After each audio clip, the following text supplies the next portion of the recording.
lae, puhas pärnakas. Ja päevakohaline küsimus, kas loll on raske olla? Et mul ei ole raske olla, siiamaani olen ellu jäänud, arvan, et saan hakkama. Ennekõike olen siis 3 lapse ema pereema, 3 last. Ja kui ma kuulan kogu aeg neid sõnumeid, et me peame lihtsalt teadmata hakkama elektriautoga sõitma, alles see nädal Vladimir Svet tegi ettepaneku, et tooge oma diiselbensiiniautod, andke siis tagasi, me maksame teile toetust, et te saaksite osta endale elektriauto. Nii, okei. Selle tark ja loll olemisega on selline lugu, et teadlased ka tunnistavad, et mida rohkem nad mingisse asjasse süüvivad ja targemaks saavad, seda rohkem nad saavad aru, et tegelikult nad on päris lollid. Ehk siis need esimesed read on siin, et te teaksite, need on seadusega vastu võetud.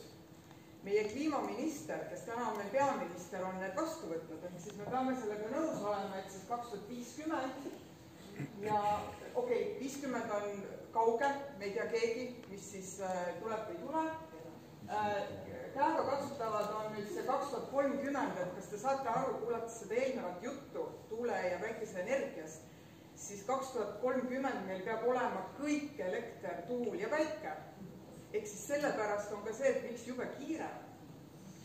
Ja et ma üldse asjaga nagu edasi lähen, siis ka see on üle maailma juba teadlased, endast lugupidavad teadlased ütlevad selle julgelt välja öelda, et see rohepööre on usk. See on 21. sajandi usk. Me kas usume seda või ei usu, sellel ei ole teadusega mitte mingit pistmist, kuna see teadlane, kes julgeb ja saab seda välja öelda, ütleb, et me ei tea seda vastust.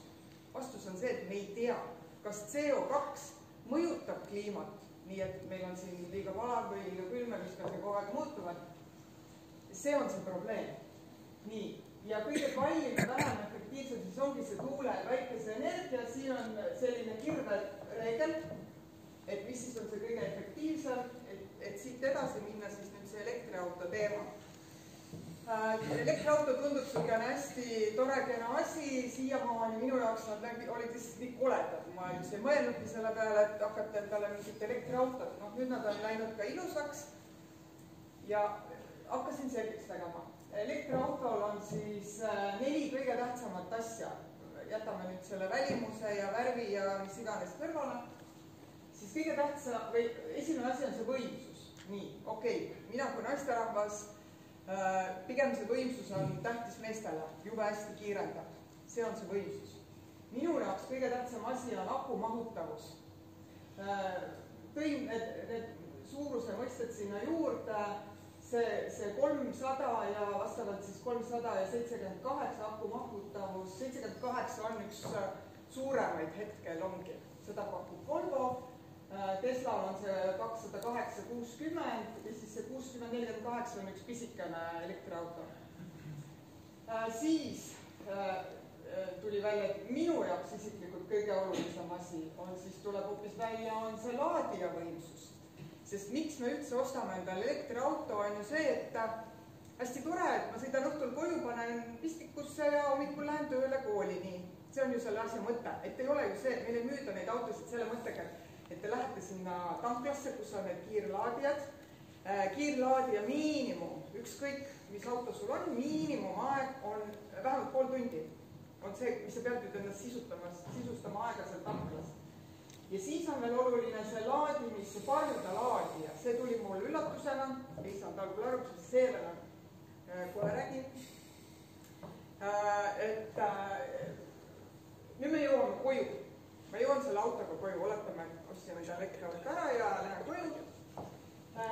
Seda juttu ei räägi teile ükski automüüja. Ma käisin 2 nädalat tagasi ise auto esinduses, tutvustasin, et ma sooviks elektriautot osta, et tehke mulle palun see asi selgeks. Seda ampri juttu ei rääkinud, seda välditakse ja ka laadija müüjad väldivad seda teemat, sest see on kõige olulisem asi.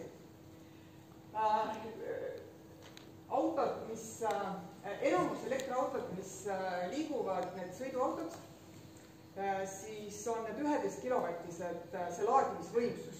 Ehk siis see pardalaadija võtab seda kuni 11 kilovatti vastu. See konks on selles, et te võite sinna tanklasse kiirlaadijasse minna, kus on peal 30 kilovatti ja on 50 kilovatiseid, on 100 kilovatised need laadijapüstakud. Aga teie auto ei võta vastu ka ainult 11. Nii. Sellepärast, et see auto ei võta rohkem vastu. Aga, et kodus ma saaks inimese moodi elatud, et ma saaks seda kodus laadida, siis praegu automüüjad pakuvad tasuta teile kaasa 11 kilovatise laadija. Hästi tore, tasuta. See laadija, 11 kilovatised laadijad maksavad ise eraldi ostus kuskil 3000, need just need võimsamad 11 kilovatised.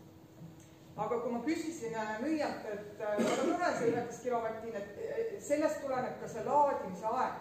Kui müüja ütleb teile, et tühja aku laete ära 6–8 tunniga, eeldusel, et te laate 11 kilovatise laadijaga. Ja see laadimine aku toimib ka veel niimoodi, et 100% on aku, kui te kujutate ette, siis ei soovitata sõita seda tühjaks, teil jääb 20% peab olema alati seal, on mõistlik. Siis ei soovitata ka täis laadida, ehk siis te laete ainult 60% on see, mida te nüüd igapäevaselt siis nagu telefoni laete, et ma saaks kasutada, ma laen seda akut. Aga nagu te teate, siis meil on korterinimestest ma üldse ei räägi, nendele ma tunnen kaasa, sellepärast, et eramajal, enamus eramajadest, te teate, on teil ju 16 amprit vool. 16 amprit. Minul isiklikult on veel pool elektriküte, kõik majapidamisseadmed, 5-liikmeline pere. Meil kulub see 16 amprit ilusti ära. Puudu küll ei jää, aga nipa-nappa saame ilusti hakkama. Ja ma küsisingi, et kuidas siis hakkab nüüd see protsess, et ma tulen õhtul koju, hakkan autot laadima, et mul 16 amprit. Et millest ma nüüd loobuma pean?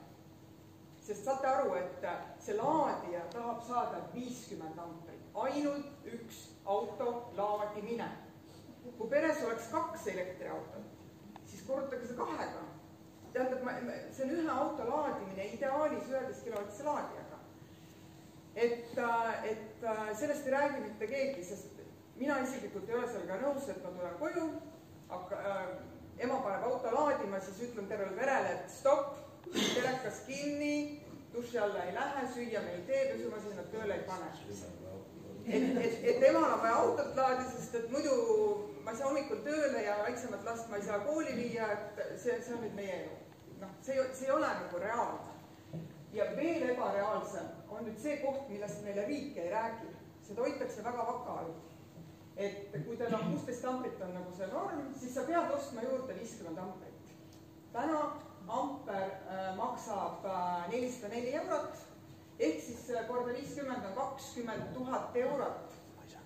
Pean ma käima Elektrilevina, sest Elektrilevi on see, kes siis peaks mulle selle kaabli, et mul tekiks see võimsus, sest probleem on ka selles, et meil ei ole seda, kui mina täna läheksin ja küsiksin, et okei, ma olen nõus ostma see 50 amprit, siis tõenäoliselt mulle ja ka teile kõigile öeldakse, et see ei ole võimalik, ei müü teile.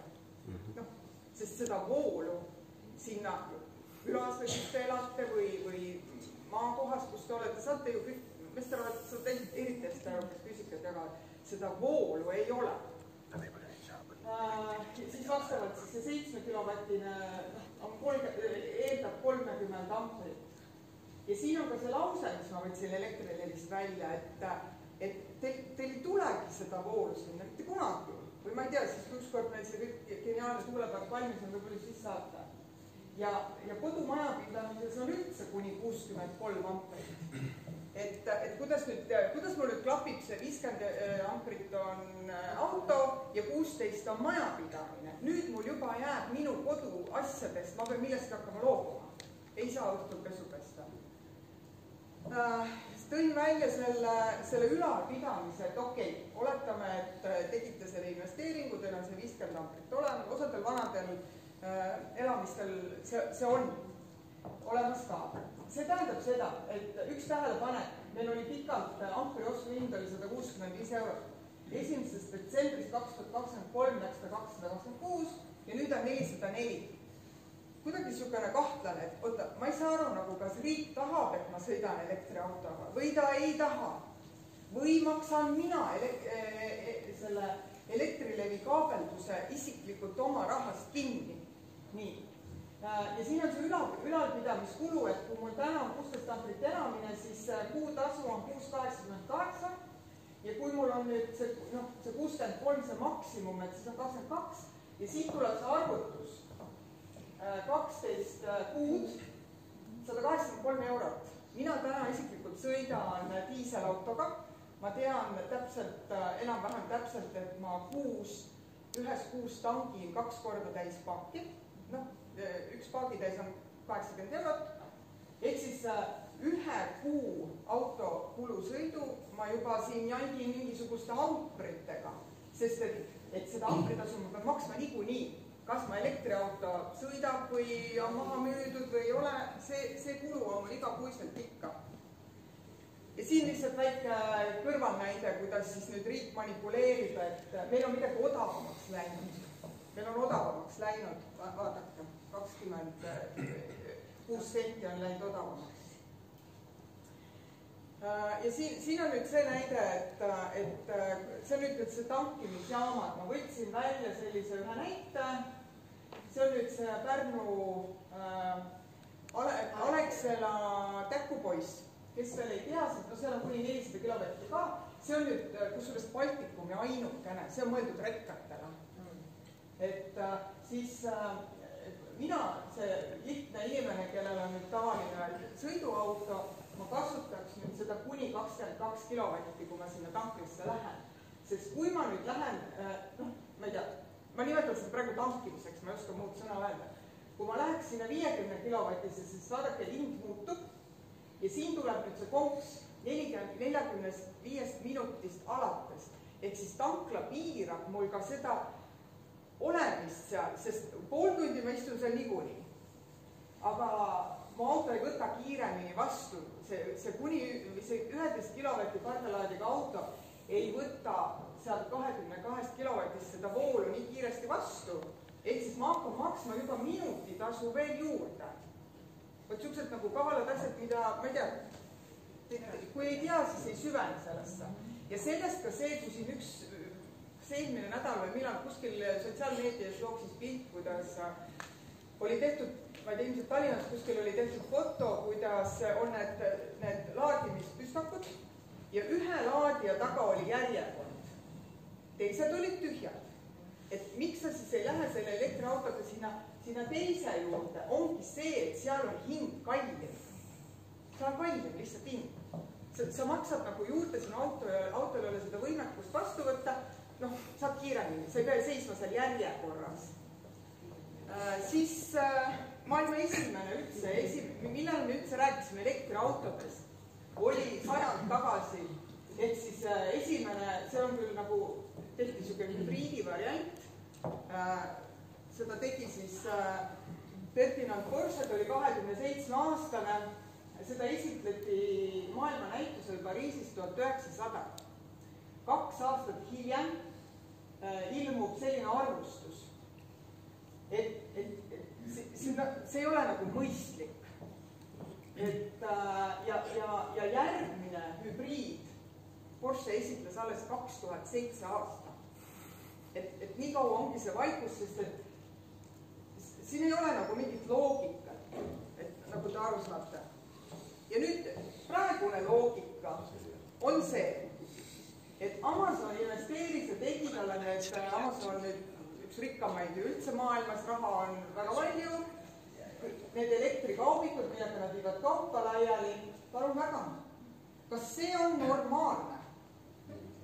Et me oleme jõudnud nagu absurdini, mis puudutab seda rohepöörde usku. Me kaotame ära sellise nagu täie võistluse, et mis asja see on, mina mäletan võib-olla lapsepõlvest, et olid mingid lassbussid, mis võtsid tohutult palju kütust, tossasid. No me oleme sellest üle saanud. Ja täna need sisepõlemismootoriga autod on ju ka sellised, et nad risklikul seisates siiskavad oma mootorit. Nagu tundub ju nagu okei. et kui me nüüd jõuame algusesse tagasi, et see on nagu ikkagi, see on usu küsimus. Kas me saastame loodust või ei saasta?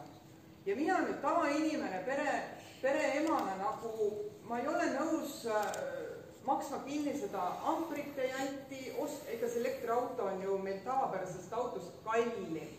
Et mul ei pea olema nii kallis auto, et sõita punktist A punkti B. Päeva lõpuks kilomeeter on ühepikkune, mitte midagi ei muutu. Ma ei ole nõus maksma seda kinni ja laske lihtsalt elada. Võib-olla see küsimus on selles, et tarbime vähem. Kõik.